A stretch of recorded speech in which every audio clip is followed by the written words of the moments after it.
All right. So we're going to go ahead and get started so we can be on time and timely.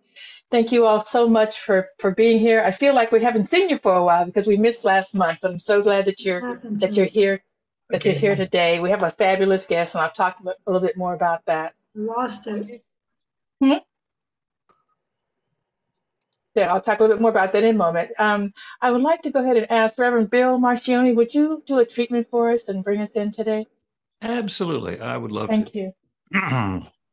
So looking around and seeing all of the faces from all of the different parts of, I was going to say the country, but Sheila McKeithen's here, so it's all over the world, and growing and growing, knowing that there is only that one infinite creative power, that divine source, that one that shares itself as and through and in all of its creation. Everything is that divine presence taking its own particular form. And therefore, I know that that same thing is true of each one participating in this Thought Leader Thursday event. This is the opportunity for the bright light of love to shine through and as and in PJ Stanley and Dr. James Mellon, and each of us, as the ideas that are exchanged, as the words that are expressed, as the inspiration that is unearthed, brings more love, more light, more good into our world. I'm grateful for this time. I'm grateful for the technology. I'm grateful for the ability and willingness of each one to connect and uplift. And so with gratitude for this good, I know this time is blessed, and I let it be. And so it is. And so it is. So it is. Thank you so much, Reverend Bill. I just want to remind everyone and inform all the newcomers that we do encourage questions and comments. So that when as our illustrious speaker is speaking today, you can go ahead and raise your hand, and Reverend Dr. John Karn will note that and let me know that there's a question or a comment that wants to be made, and so we'll go ahead and do that. We really encourage you to get clarification or whatever it is that you need to say or do on this time that we have together. So let me just take a moment here to tell you a little bit about Reverend Dr. James Mellon. If you were at our retreat in the fall, in the September, then you've already heard. Some of you are already members of his New Thought Center, and so you already know. But let me share with you that he has so many wonderful things to share that a well-lived and an open life would know. From Broadway to television and film to discussions on quantum physics, New Thought leaders, and beyond. He is here today to share with other leaders in the New Thought arena what it takes to keep walking the talk. And that is something that my vision for this TLT, this Thought Leader Thursday, is to always bring speakers and authors and leaders into this show who are, as Brene Brown says, who are in the arena, who are walking the talk. And James is in the arena. He's staying open to what's next and confidently expecting life to be great, even through the rain. So Reverend James is the founding spiritual director of Global Truth Center in Los Angeles. He has an extensive background in the entertainment industry, which covers theater and television, film, recording, dance. His personal vision statement is enlightenment through entertainment. Global Truth vision statement is love only, forgive everything, and remember who you are. And if you were with us at the conference, you know that we've added the fourth piece after hearing his wonderful ministers do her comedy routine. We added another piece to his vision statement, not that's official, but unofficial, we put, and stop acting like an asshole. So James is a sought after speaker, a teacher, an inspirational leader in the field of personal growth.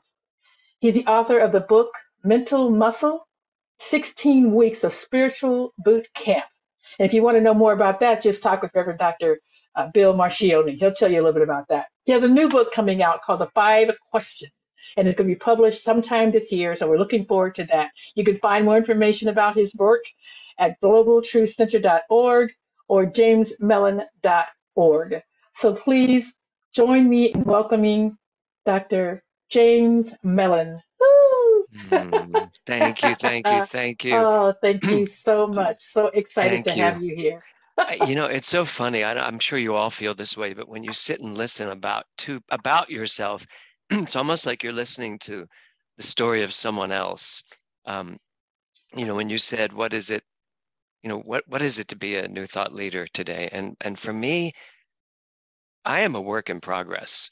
I am constantly evolving, changing, growing. By the way, love only, forgive everything, remember who you are is mine. Don't be an asshole is Dr. Tiffany's, who's sitting there. Now you realize, Tiffany, how wide your reach is. Yeah. Um, yes, that's the new strain of ministers coming up. That's the way they are going to communicate to the congregation. And I think that's appropriate, to be perfectly frank. I love it. Yeah. So thank you. First of all, thanks for having me here. And I have to say, since the pandemic and coming out of the pandemic, ministry to me is an ever-changing ball rolling down a hill, and I am just on my journey going towards it and just saying, what is it now? What is it now? What is it now? Now, how can I serve? Now, how can I serve? And most importantly, now what can I know?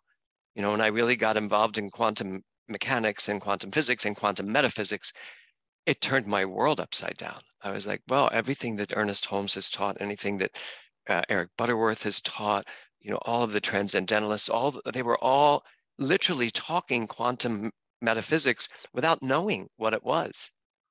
But now it makes sense to me. It all makes sense. So I know you have tons of questions for me.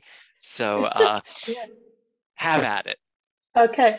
So when we were talking, and I shared with you what my vision is for Thought Leader Thursday, and that's to bring people in who are walking the walk, talking the talk, or in the arena. And you said this is where I live. This is where I live. So share with us about where you live. What's your passion about? What are you passionate about I have to say I'm most passionate about teaching.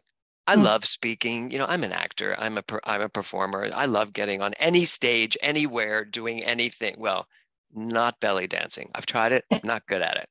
But other than that, I love talking and speaking and communicating and in dialogues like this. But the thing I love the most is teaching. I love teaching. And what I love most is teaching teachers, now? teaching, teaching ministers. This year I made a very concerted effort to keep myself out of the classroom and give my ministers like Dr. Tiffany and Dr. Liza and Dr. Eric, give them all, Dr. Lori, Dr. Dale, Reverend Dale, giving them all their opportunities to step into the teaching mode. And I get to teach 18 new ministers, which is just an amazing class on Thursday nights. And speaking of mental muscle, I'm in week 7 of my 16 weeks of spiritual boot camp. And I have 76 students that come from all over the world. And every Monday and Friday morning at 7 a.m., I'm in front of this computer, very much like this with all these little squares. And we're talking about this thing called mental muscle, which really is just a journey into yourself to get more clear, to get clearer about who you are. Because the remember who you are is a big part of what my ministry is. And I ask myself every day never to forget who I am. Right. Thank you. I hear what you're saying, and I love teaching as well, and it's particularly teaching people who are seeking.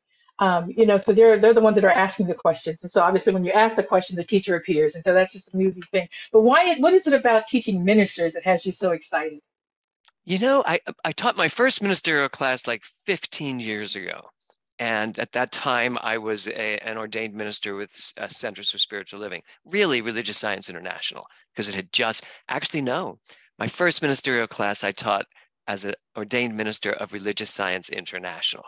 And I had the most amazing time teaching that class with some of the ministers that are out in the world now, Reverend Rita, Reverend Patrick, who are in Kauai, Reverend Doug. It was just an amazing class. And I thought, oh, good, did that. One and done. I never have to teach a ministerial class again. And then a whole slew of ministers showed up again. And I taught my second class, but the second time I taught it, it was already Centers for Spiritual Living. And I felt a little constricted with their teaching model. So I was led to this very wise man called Angelo Pizzello. And I talked to him and I said, I'd like to teach this the way RSI used to teach it. Is that possible? And he's like, Angelo, anything is possible. What do you want to do and how do you want to do it? And then I'll tell you my answer. And so I taught my second class, but the richness, when someone commits to be a minister or a leader, I think they are making a pact with the universe to get in touch that much more with who they are, authentically, honestly, truthfully, and being fearlessly willing to show that to the world. And when you're in a room, like I will be tonight, with 18 students, Amy Steinberg being one of them, 18 students who are ready, willing, and able to show themselves to the world in such a unique, and they're all unique way. I just can't think of anything that's that much fun to be around that kind of consciousness, that kind of yearning and acceptance and willingness to be about the work. It's funny because people see me as a Broadway actor, and yes, I have acted on Broadway and I've done movies and television and I still work on Broadway. But none of that, all of that is great playing ground to learn how to be, maybe awake and alive on stage. All of that is great training. But at the end of the day, it has nothing to do with my ministry because I am all about the teaching. I am all about what can I know about this thing called quantum?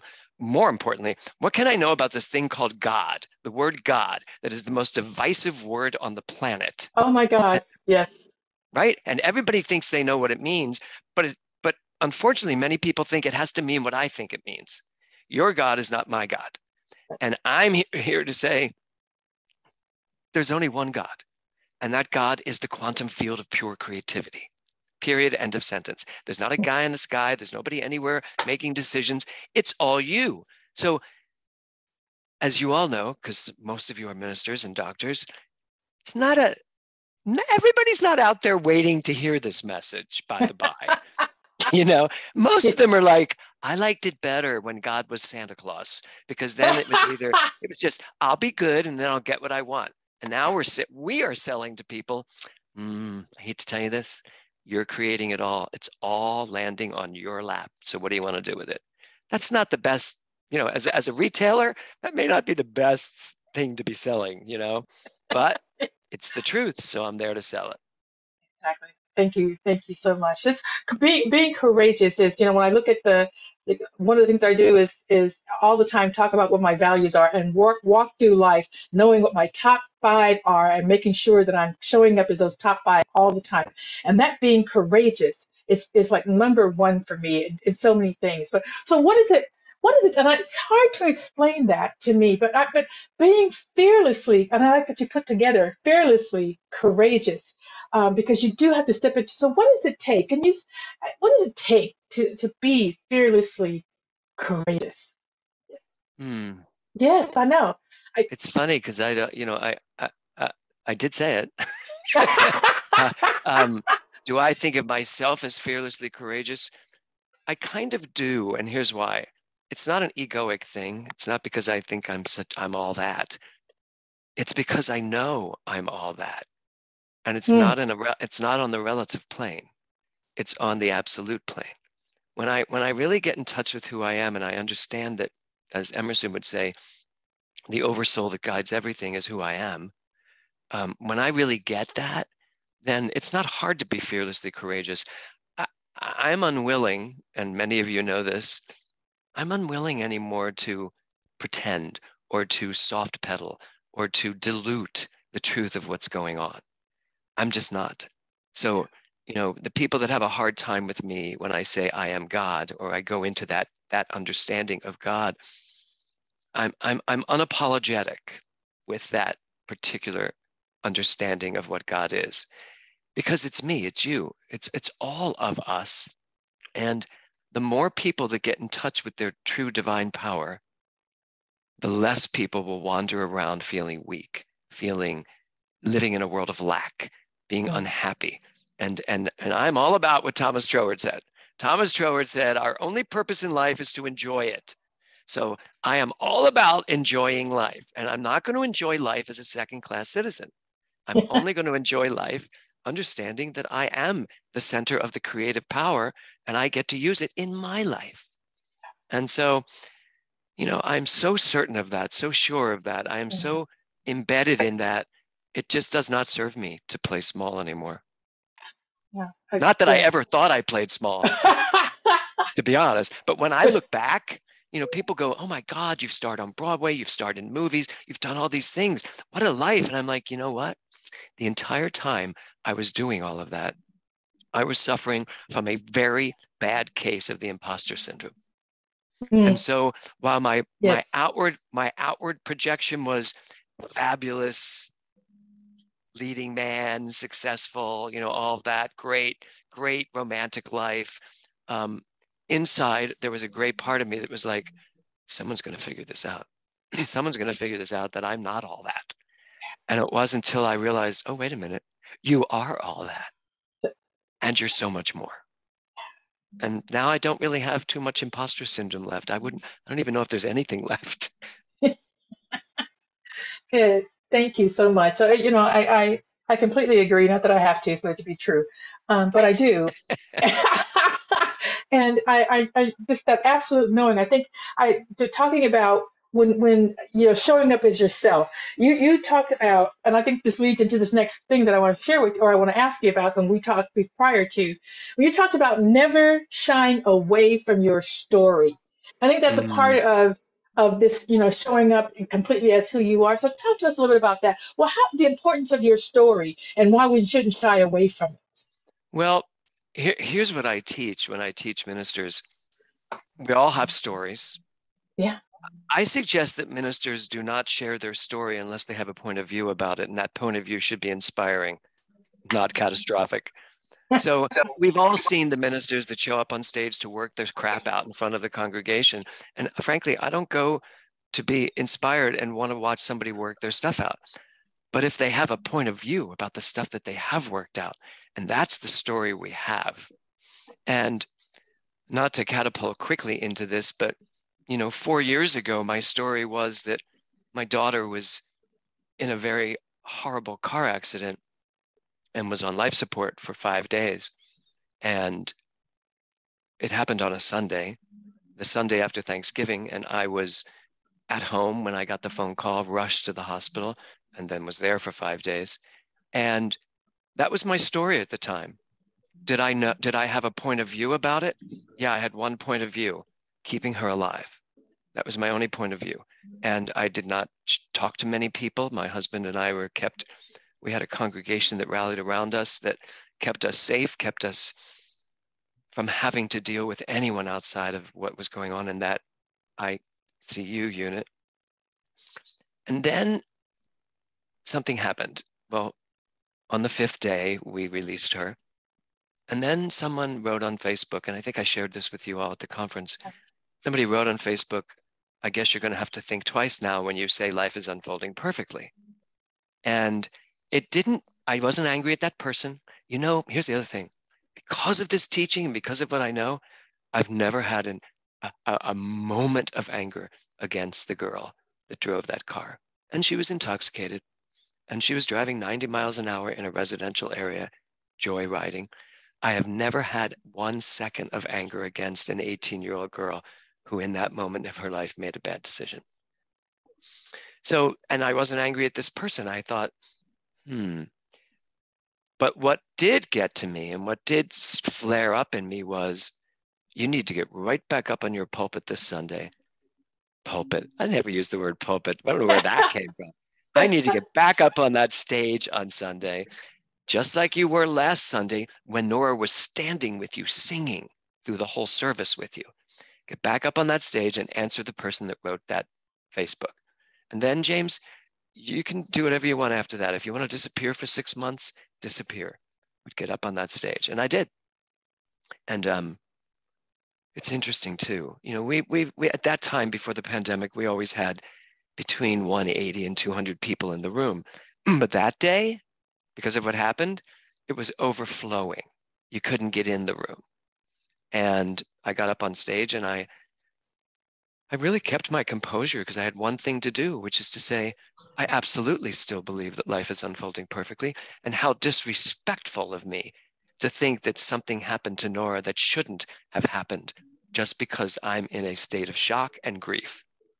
Her life has unfolded perfectly. I don't know why, I don't know how, and I don't care at this moment, but that's the truth. And I gave that talk, and my son was there and my husband was there, and I would say sharing my story at that moment. Now, mind you, I didn't talk about my grief. I didn't talk about things I hadn't processed yet. I just dealt with my story as it concerned that element, because I did have a truth about that. And my son said to me later that day, he was like, Dad, you'll never know how much you saying that today helped me. And I said, well, probably helped a lot of people, but most importantly, it helped me.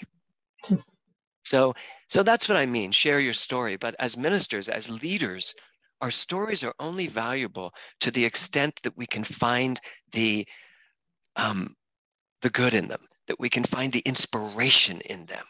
Yeah. I mean, so that's what I mean by tell your story. And I do not shy away from my stories. My poor administrator, Dr. Karen, tracks me down all week to get a talk title, and so that she can send out her list to everybody to tell them what's going to happen on Sunday. And sometimes I don't know my talk title. I don't know Right. what's going to happen tomorrow. Something could happen on the way to the center. And I'm going, as Dr. Bitzer said, never let what you have to say be stopped by a talk title. Right. So, I think we should share. We should, if you're at Starbucks the morning you're giving a talk and something phenomenal happens, that better be part of what you talk about that day, because that's the spontaneity. That's the real thing that's going on right now in your mind. A stale, studied, written, prepared talk that everybody thinks they have to do in order to be able to get up on stage. That's why I love working with ministers, to teach them how to be spontaneous, to speak from the gut, from the heart, from the speaker, the great speaker that comes through all of us. And if you can do that, you can give a talk anytime, anywhere, at any moment in your life. Absolutely. Hallelujah. Seriously. So good. Thank you. No, I love your questions. I'm like, these are I'm great. inspired by what you're saying. I'm inspired by what you're saying. um, so we talked about, and I have several, obviously we're all ministers, and I have several groups that we talk with, and I, the one thing that comes up most often is dealing with grief, because it's Mm. such a, yeah, it's such a, but what I find is you think that it's a one-off. Like, okay, I've dealt with it. I'm putting it over here, and it is done. And then it pops up, and you find yourself crying, and you find yourself wondering what the heck is going on, and why am I still grieving? And after all this time, like there's a time limit on it. So, can you share with us about your process of actually getting through the grief?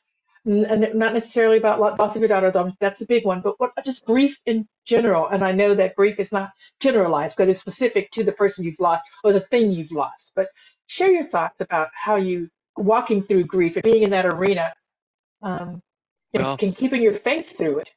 thank you for asking me that question. I have a book coming out at the end of November. It's actually going to be released the day of Nora's transition, Mm. our celebration of that. And it's called The 5 Questions. And I wrote it before this happened. I had just finished it when Nora passed. And then I rewrote it because I used those 5 questions every day while she was in a coma. I used every question, and the questions took me right through it. So then I had to rewrite the book, obviously. Um, when it comes to grief, first of all, I want to just address the first thing you said. People misunderstand grief as something you will get over. Grief is a living energy. Grief is a creative energy that you move through and you grow from. But no, just now when I was just telling you that about getting up on stage on that Sunday, my eyes were filled with tears. Um, I have memories everywhere around me in this. First of all, I'm sitting in Nora's room. I turned Nora's bedroom into my office because I'd wanted to stay in that energy of her. And there's a little note on my table, my desk that says, "I love you. You're my everything. Love, Nora." but she spelled your Y-O-U-R instead of Y-O-U apostrophe R-E. So I just had to, I just love, every time I see that, I just laugh. Grief, as you all know, the many stages of grief, and David Kessler, a very dear friend of mine, has written a brand new book called The Next Stage of Grief, which is the final stage of grief is actually creating from it, benefiting from it. So I have grief. I have a lot of grief. I see a woman walking with her teenage or young 20-year-old daughter, or a father with a daughter, and I can't possibly not have a moment of, ugh. We walk past, my husband and I walk past wedding stores with wedding gowns in them. And that was one of the biggest jokes that Nora and I would always do. We'd always stop in wedding stores and look at wedding dresses because we had totally different ideas of what she would wear. Very different ideas. And there was this one day where we were downtown, and she went, "Dad, there's a whole wedding, like a whole street of wedding stores."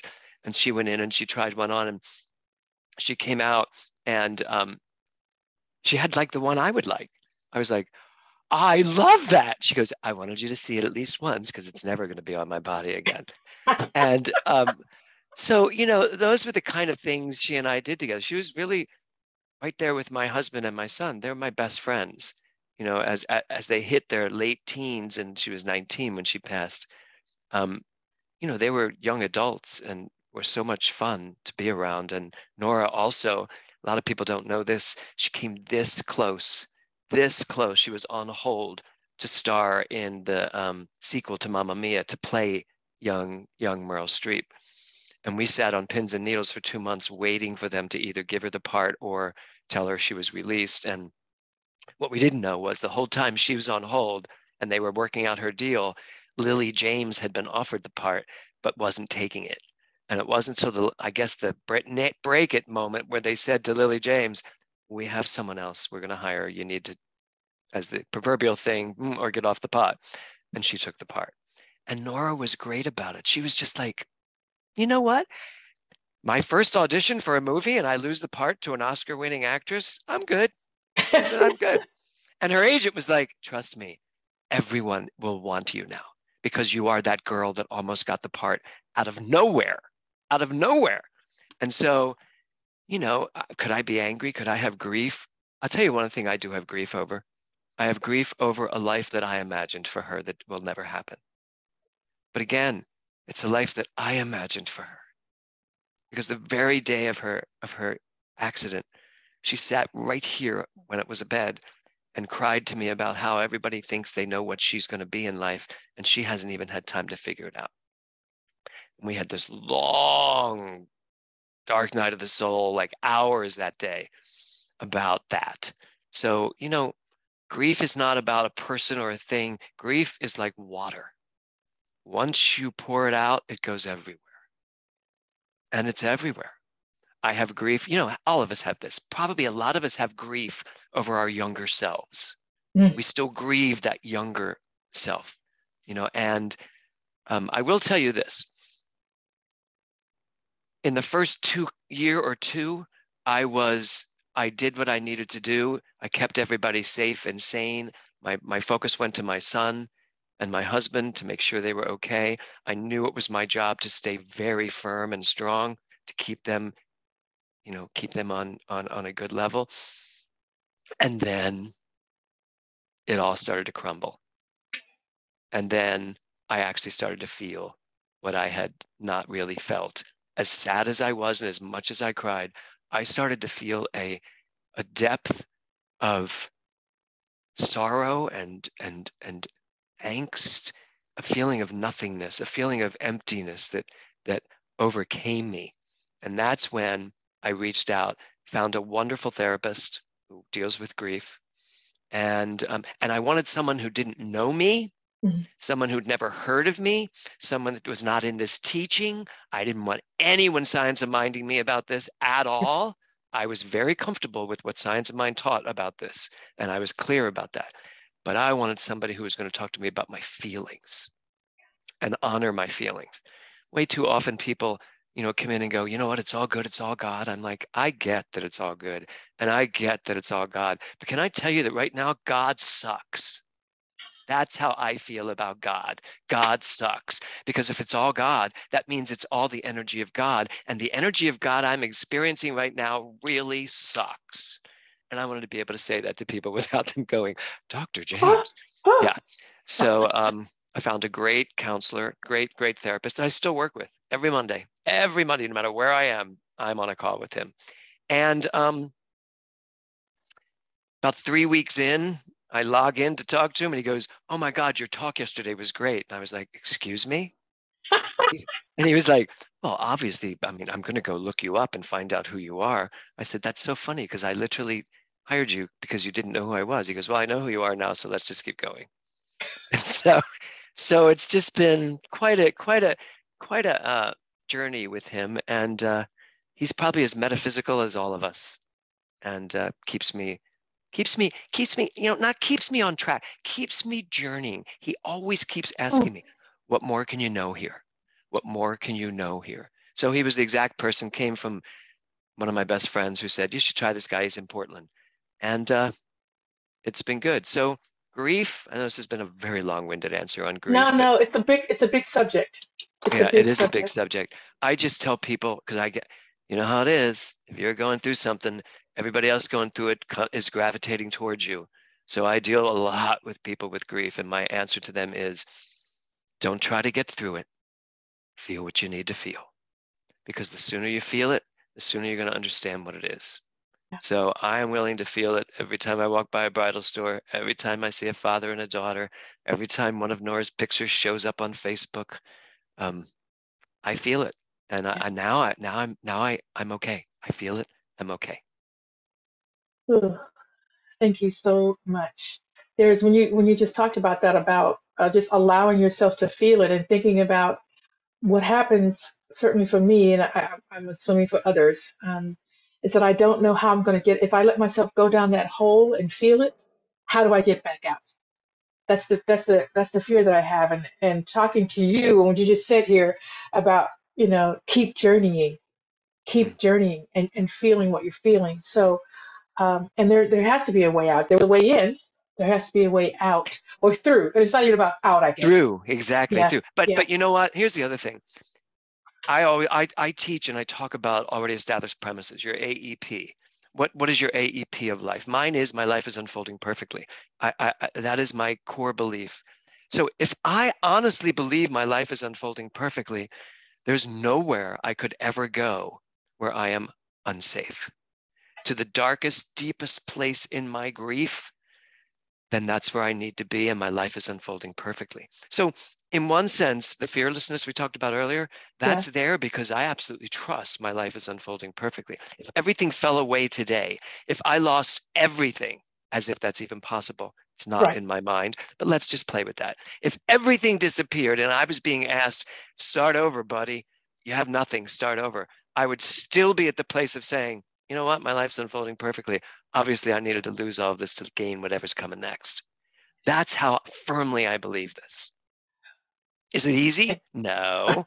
Sometimes it's not easy. Sometimes I'm Yeah. like, I'm sorry. This is life unfolding perfectly? You got to be What? kidding me. You've But got to be kidding me. I quickly get off of that. Yeah. Well, I missed what you said. What is an AEP? What is that? AEP is an already established premise. It's somewhere in Ernest Holmes' writings, and he Oh, kind of flips it off, just kind of says it, but it hit me so strongly. I was like, of course, every single person here, Jesus, Sibylla, Sharon, Joe, Reverend Andrea, all of us, we have an already established premise of life. Whatever it is, I don't know what yours is, but you have already decided what life is. That's the premise by which you use your mind. Now, some people have a premise that life is difficult. mm, Well, if my already established premise is that life is difficult, every aspect of my thinking is coming from that premise. It filters through an already established understanding of here's what life is. So I'm going to make my decisions based on that. If life's a hostile place, I'm going to make my decisions based on that.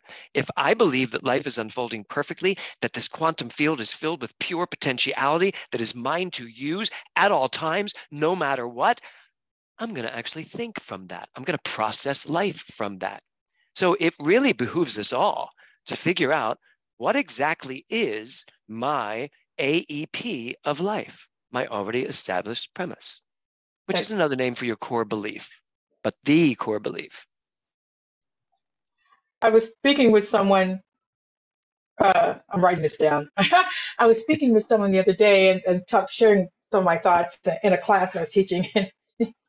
And the person said, well, you have to convince me of that. And I said, actually, I don't. You have to convince yourself. Convince yourself. I'm already convinced. So convince yourself or leave.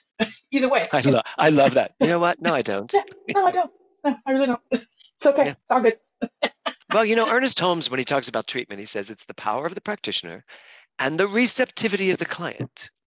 And I got to tell you, so many people are like, well, I'm doing these treatments and I'm coming to you for treatment and it's not working. I was like, check your receptivity. Check what you think, because I'm only responsible for my half of this. Yeah, well, I'm teaching chaplains, and they want to talk about who they want to pray for, and I said you can pray for whoever you want to, whenever you want to, but if they're not ready to receive it, it isn't going to do anything. So you really want to be in line with them. Is that what they want to be prayed for? Is that what they want? Is that the prayer they're looking for? Yeah, and practitioner work, it's interesting because I don't think we've spent enough time with the other half of Ernest Holmes' equation, with the other half of it's the receptivity of the client as well. And a lot of practitioners think they can, I got to tell you, I think a lot of practitioners are mistaken that they're Christian scientists and they can malpractice people, that they can just heal someone, whether they want to be healed or not. No, it's the power of the practitioner and the receptivity of the client. But what it does mean is, I think we would do well to spend a little more time assisting in the receptivity department, creating an atmosphere. I tell my practitioners, I'm like, don't just oh, come on in, I'm ready, and then start treating. It's like, create the atmosphere, create a place where someone can become receptive to what you're saying. Have the conversation. There's a reason why we do, we have our beginning of an invocation to invoke what's going on here, get someone really comfortable. Like it or not, spiritual mind treatment has its basis in hypnosis. If you go all the way back to Anton Mesmer, mesmerization, hypnosis. So I have a student right now who just took the doctorate course. He's not a minister. Well, actually he is. He's a Christian minister. And he's getting his doctorate in advanced consciousness studies, but he's also getting his master's in hypnosis. And he's writing a book, his book that you'll get, Dr. Angelo, eventually when he finishes it. His book is about how hypnosis and treatment work simultaneously in the mind of a powerful practitioner. And if you'd have asked me this 5 years ago, I'd be like, oh my God, no, I don't want to talk about that stuff. But I have so evolved. I have so changed in my understanding of, well, if hypnosis is nothing more than receptivity and creating this field of pure receptivity, and then I'm going to speak the truth to you, have at it, for God's sake, and really for God's sake. So, yeah, so speaking of treatment, I thought I'd throw that in there. No, thank you. Because I loved what you said. I don't have to do that. It's not my job. Yeah. You've mistaken my job for yours. What are you doing? But I love that. I remember I did a treatment for a woman who was a psychotherapist, and when we finished, she said, "That was great. I loved that." She said, "It was a hypnotic trance or something," and I thought, I wasn't offended, but I hadn't thought about that before. I thought, okay, yeah, we probably did do that. All right, I'll accept that. You know what? Whatever tools work, whatever you want to call it, to get where we need to go. I'm good. Whatever. Yeah. So I just we've talked about so many things there. What is it that you want okay, I'm sorry. There's a question that I was going to ask you. I'm talking to you and I see a question pop up. So Mary Beth. From Mary Beth. Yeah. Do you want to go ahead and respond to that, or say the question and respond to that? Can you see it? Can you unmute yourself and ask the question? Yeah, I'm really curious. When did you first, when was that the AEP of yours first revealed to you? Or how did you reveal it? That life is unfolding perfectly. I honestly think, I can't even think how far back this started, but you know that it's saying when you're prayed up, Yeah, you know that yeah. I think That it's the Baptist thing. Yeah, the Baptist thing. I the am Baptist all thing. prayed up.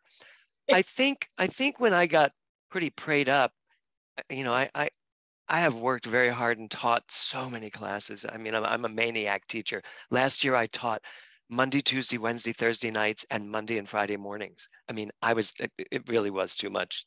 Dr. Karen kept saying, "You're insane." Um, but because of that, I had so much information coming through me that somehow when I read that sentence, it really did affect me in a big way. And I started going down that journey of, so what do I really believe? Mhm. Do I believe that things can be taken away from me? Do I believe? And at the end of the day, when you get really into the quantum field, quantum is unfolding perfectly. Quantum doesn't care. This God doesn't care. God is, I hate when I say that. Imagine me No, saying, that, God doesn't care. There's the ending of this whole talk. No, it is an impersonal energy, but it's not devoid of feeling, not the kind of feelings we have, this creative, amazing feeling of love and joy and passion and success. That is this quantum field. It's left unaltered, and the only way it gets altered is when you alter it for your own personal use. But unaltered, it is this amazing flowing river of pure energy, perfect energy. Well, if that's who I am, then my life is unfolding perfectly. And anytime it's not unfolding perfectly, it's because I'm getting my bloated nothingness in the way of it. And so I guess I would say maybe some of my students know when this showed up, but I would say it certainly happened in NoHo. So I've been at Westlake and Palm Desert now for over 5 years. So I would say maybe 10 years ago when that first started to approach. And only in the last 5 years or so did it become concretized in me, where it wasn't a second thought anymore. It wasn't what I had to go look at to see how do I feel about it. It's just, nope, that's what it is. So yeah, thanks for asking that. Probably around 10 years ago, I hit on it. And 5 years later, I grounded in it. And now it's just who I am. thank you. Thanks for the question, Mary Beth. Great question. Yeah, thanks, Great, Mary Beth. great. You used a word that I never heard before, or a statement. What is bloated nothingness? Oh, that is a Ralph Waldo Emerson quote. Aha. Get your bloated to nothingness out of the way of the divine currents or circuits. What it means is all the crap that you put in your head and here's the your secondary living, secondary causation, when you are constantly in a reactionary mode. Every time you react to something from an AEP that's not particularly solid, you create again. So you're in this rat race. You're in this little cycle of creating again and again and again. At my center, we're about to go on a practitioner retreat. There's 50 of us showing up at the Joshua Tree Retreat Center. And the theme of the retreat, which is next week, is called Give Me Your Heart, I Will Hold It For You. And then the subtitle is Living as First Cause. Getting ourselves out of the secondary market of constantly being in reaction mode, but living from first cause, meaning backing myself into this infinite field of pure wisdom and knowing and living from there. And do I think we can do that? Yes. Do I think we do that all the time? No. So it's just how far can we go with this teaching? And I think we can go much further. So that's what it is. It's Emerson. Emerson's bloated nothingness, meaning, you know, we're everything and we're nothing. We're this one beautiful energy, and we tend to make big deals out of nothing. So that's the bloated nothingness. Got it. Thank you. So I have one other question, and I may have a couple more. And so anybody else has some questions, please feel free. But for me, in my mind, there's this. Well, as I'm not just in my own self, and maybe that's why I'm having some difficulty with it. But just to talking about faith and whether there's a difference between faith, belief, and knowing, and what is there a difference in any of them? Does one make a difference more than the other? What are your thoughts on that? Faith, Well, difference between faith, belief, knowing. it's a little bit of semantics, and actually, Okay. it's a little bit, but it also depends on the individual. Um, for me, my beliefs. When I say knowing, I'm talking about not knowing because of facts. Right. When I'm talking about knowing, I'm talking about divine knowing. I'm talking about intuition, something in me that knows and knows that it knows. When I talk about belief for me comes from knowing, but sometimes belief comes from other things, like relative facts. Like I believe the United States is a mess politically right now. Why do I believe that? Because I'm watching the news, because I read the paper, because I lived through the last 50, 60 years of my life watching our world turn the way it turns. But that may be a belief. I may have that belief, but it's actually, I'm going to use this word, it's actually trumped by a belief that I have that life is unfolding perfectly. Okay. So I may have those beliefs, but they're only as powerful as the amount of knowing I put into that belief, right? And I'm aware of when my beliefs are relative and when they are absolute. And when they're absolute, it's more of a knowing. Okay. And faith to me is just the gas pedal. How fast can you go depends on how much energy you can put behind your car, your boat, whatever you're driving. Same thing with your beliefs. How much energy are you willing to invest in the beliefs you hold? I've put a lot of energy behind my life is unfolding perfectly. So much so that it is my AEP, and it is a knowing, a deep knowing that I have. So the energy you put behind it is really how willing are you to stand up and say, this is what I believe, and to live it. What is that thing? If you were arrested for being a religious scientist, would there be enough proof to convict you? It's a good question, isn't it? Yeah. It is. I have some. Thank you so much for that clarifying points. To have talking with the members of my church and just different people that I'm talking with, and whenever somebody's going through something, there's always the question of whether prayer actually works. Mm. And so the for me, it's like it's difficult to worry about whether prayer works when you're in the middle of a horrific or traumatic situation, when you don't know going throughout your life and from day to day and from moment to moment that your prayers are working. So that you have this built up faith, the experience of knowing God. So that's the reason why I asked that question. Well, I guess it begs the question, what is prayer? To be honest, Right. prayer is different. Prayer is different for many people. To be honest, my Aunt Agnes, who was a devout Catholic, I also think she was a lesbian in the 1940s, but she was a devout Catholic, so I don't think she ever figured that out. But she never got married, and she always had this air about her. But that's not the question. I digress. Yeah, I digress. Her belief was in the Blessed Mother and in her rosary beads. And she fully believed, as I believe, my life is unfolding perfectly. My Aunt Agnes believed if she took those crystal rosary beads that I now have to the altar at the Cathedral of St. Peter and Paul in Philadelphia and knelt before the Blessed Mother and prayed, her prayer would be answered. As Jesus said, her belief made her whole. That was what did it. So if prayer is the amount of conviction you have in your belief, which is what we teach, the energy. I teach prayer is a movement of energy. Energy is moved because of the way the mind works.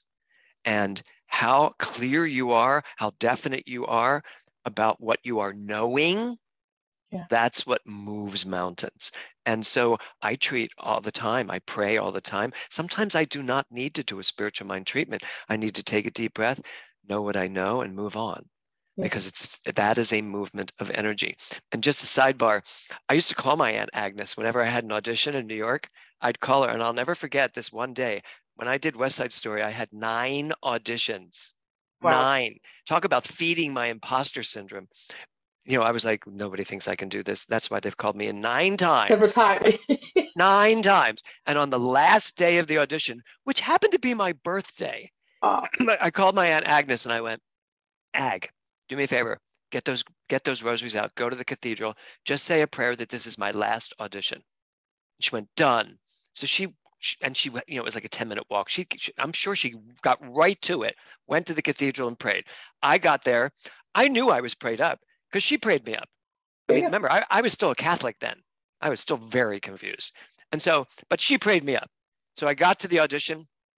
Jerome Robbins was a complete, in honor of Tiffany, a complete ass that day. And I would sit there all day watching all these people auditioning for my part and dancing and singing, and I did nothing. And at the end of the day, he kept me sitting there all day. At the end of the day, he said, I need you to read this scene again. So we read this big riff scene because I played riff. And so we read the scene and I finished it and he like shakes his head. He goes, I just don't know. And I said, don't know how I ever got the guts to say this. I said, well, you better know because I'm going to take another job at the end of this day because I've been offered one of the leads in the new play at the Public Theater. So either you hire me or I'm taking their job and then I'm not available. There you go. That's your truth. And Jerome Robbins just stared at me like, I honestly thought he was about to eat my head off my shoulders. He just stared at me. He went, that'll be enough. And I left. And I took the subway back up to the Upper West Side and I'm sitting in my apartment. And I'm like, okay, so I guess I'm doing the Haggadah at the Public Theater because it was a musical of the Haggadah by Liz Swados, which was another great job to have. And the phone rang. It was my agent. I still remember I'm against the wall of the kitchen. And he went, well, they just offered you riff. And I just burst into tears and slid down the wall onto the floor, called my Aunt Agnes right away. And I said, I got the job today. She goes, oh, I know. I knew that this morning. Yes. So that's the prayer for me. That's prayer. I know. Right. You know, Emma Curtis Hopkins was right. Emma Curtis Hopkins was right. I love that woman in that little pillbox hat would just slap people down and go, please don't tell me your story. I don't need all the crap. Here's what I know. Boom, you're done. Boom. Now get out. Kind of like you, PJ. Let's get going. There's so many questions in the chat that we won't have time to get to all of them. But Celeste has a hand up, but I don't know if because there's a whole bunch in the chat as well. So Celeste, go ahead. Do you want me to look at them and answer them? Mine is very brief. Okay, go ahead, Celeste. Yeah, thank you, Celeste. Talking about knowing, a little very short story. My niece is a NICU nurse at the National Children's Hospital, which is overrun by RSV at the moment. And so I sent her a text and I said, I know that you have the wisdom and strength to handle this with care. That was my treatment for her. She's Catholic. But that's all you need. That's all you need. That's it. Yep. Just knowing that. Thank you. Thank you, Celeste. There's a question by Sheila McKetchin. How can you assist the New Thought movement actualizing the statement enlightenment through entertainment with intention? Ooh, where is Sheila? I have to see her face. Wave to me, Sheila, so I can see who's asking me this. Oh, there you are. Okay, are you a singer, Sheila? I can't sing, but when I read the ad that you were going to be here and you worked with Carl Anderson, my dear friend, I thought I gotta just connect. Yes, I played Jesus for years out on the road. Yeah. So to me, the best way to engage people is through entertainment. I mean, people are tied to their devices, to Netflix. It's all entertainment. No one's better at entertainment than the Catholic Church. I mean, those services with the pomp and circumstance and the incense I grew up on that kind of pageantry. So when I say enlightenment through entertainment, what I really mean is every aspect of what I do. I write Broadway musicals, I write songs, I direct shows, I act in pieces. Every aspect of that in my books, the things I write, it's all about engaging my audience. And so enlightenment through entertainment, some of the best things we have ever learned, we have learned through an entertaining alley.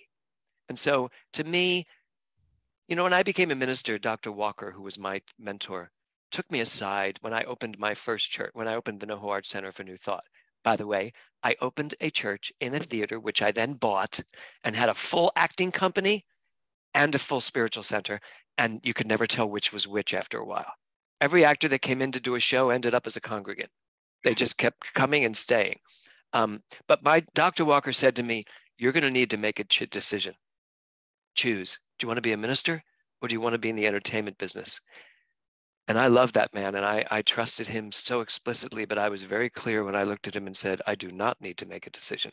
It's all my ministry. So that's what I mean. If you are an entertainer, if you're a singer, you're a dancer, you're an actor, don't think you have to give that. If you're a comedian, Dr. Tiffany, don't think you have to give that up to be a minister. This notion that a minister is this boring person that just is all spiritual and walks around, namaste, namaste. No, namaste right here in the entertainment business. You know? So, I love it. So that's how I look at it. You need to use all of you, Sheila. And I think there's a lot of you to use. Yeah. Thank you so much for that. And thanks for that question, Sheila. One quick question I think that Mary Beth had. Do you think semantically that knowing and intuition are synonymous with Unity's superconscious mind? Yes, I do. All right. That was the shortest answer of the day. That was it. So we are good with all the questions so far. I need to wrap up a few things. Thank you so much, James. Just really, let's give him a hand, please, everybody. Oh, beautiful, thank you. Beautiful. Thank you so much. I do have a little bit of business to take care of before we leave. I want to let you know to please register on our website, anton.org, for the TLTs. The TLTs are going to be Thought Leader Thursday, which is what you're on right now.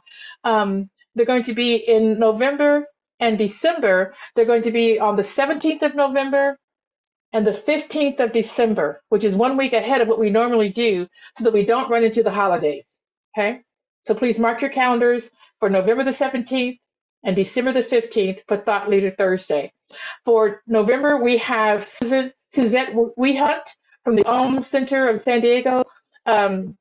She's wonderful. She was at our conference, at our retreat, just did a beautiful talk. She'll be talking to us about having lost that inner voice and how it returned to her. In December, we have Milagros Phillips, who was another speaker for us at the retreat, and she's affectionately known as the race healer. And so she has a compassionate approach to healing us from race conditioning. So that's going to be a wonderful time as well. And then we have some wonderful things coming up in January. So please mark your schedule. So be sure and come to the Thought Leader Thursdays that are upcoming. I think that's all I want to tell you about the 107th INT. No, we already did that. That was in July. Never mind about that. There's another one that's coming up in August, and it is the World Parliament. How do you say that, Bill? Parliament of World Religions. It starts with Parliament. Okay, Parliament of World Religions. That's coming up in August. That's going to be magnificent. And so check out the website, anton.org, for any upcoming and new and continuing happenings at Anton.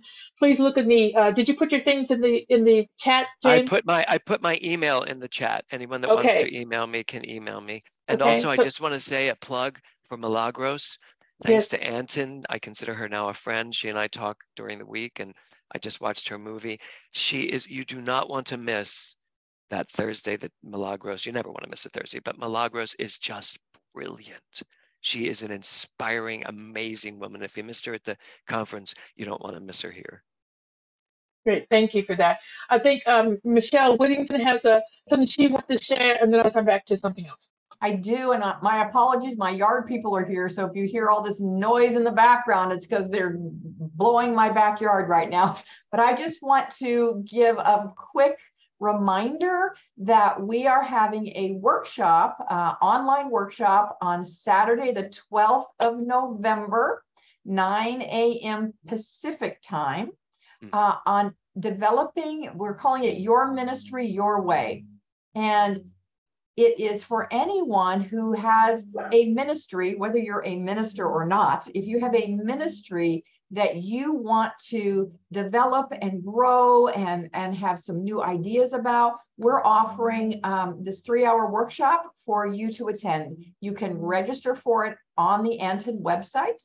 If you're a member of Anton, it's free. If you're not a member of Anton, it costs $25. It will be a $25 well spent. And you're going to walk away from that with a blueprint and a game plan for taking perhaps your current independent ministry to another level or developing one from scratch. So we'd love to see you, PJ and Kim, where are Reverend Kim Andrews? Kim, wave your hand. PJ and Kim and I are putting this together and we'll be facilitating it. So we would love to see you. Thank you. Jenny Weissman, you asked about a replay on the, I don't know what an SCD website is. I'm not good with acronyms. What does that mean? What are you asking? Jenny Weissman, what are you asking? I am asking, we have this Spiritual Center of the Desert website. That's our church. Uh-huh. And so we got a notice that, so I tuned in a little late. And so, and I have a friend here asking if there's going to be a replay link that we'll have either emailed to us or if we will have that posted on our Spiritual Center of the Desert website. A replay of this talk right today? Is that what you're talking about? We do have it. Where's, John, can you speak to that when we post this? Yeah, it's going to be posted on Anton's YouTube page. And if you'll, I can send you your own personal link to it. John, you know what we'll do? We will, once it's up there, I'll have our techies take the link and put it on our website. Okay, that's Thank perfect. You. Yeah, no, it's, I want to listen to it again and I want to pass it along. Thank you very much. It's great. It's usually Eastern time around 4 p.m., 5 p.m. Eastern time that I have it up on YouTube. Okay, great. Thanks, John. Sure. Yeah, Anton's website, somebody asked me to say it again, is antn.org. Thank you all so much. It is noon up, James. What a wonderful, wonderful guest you are. Thank you so much. Thank all of you for being here. Just amazing. Woo-hoo! Thank you. We'll see you guys again next month. Thank you so much. Bye. Have a wonderful week. Bye.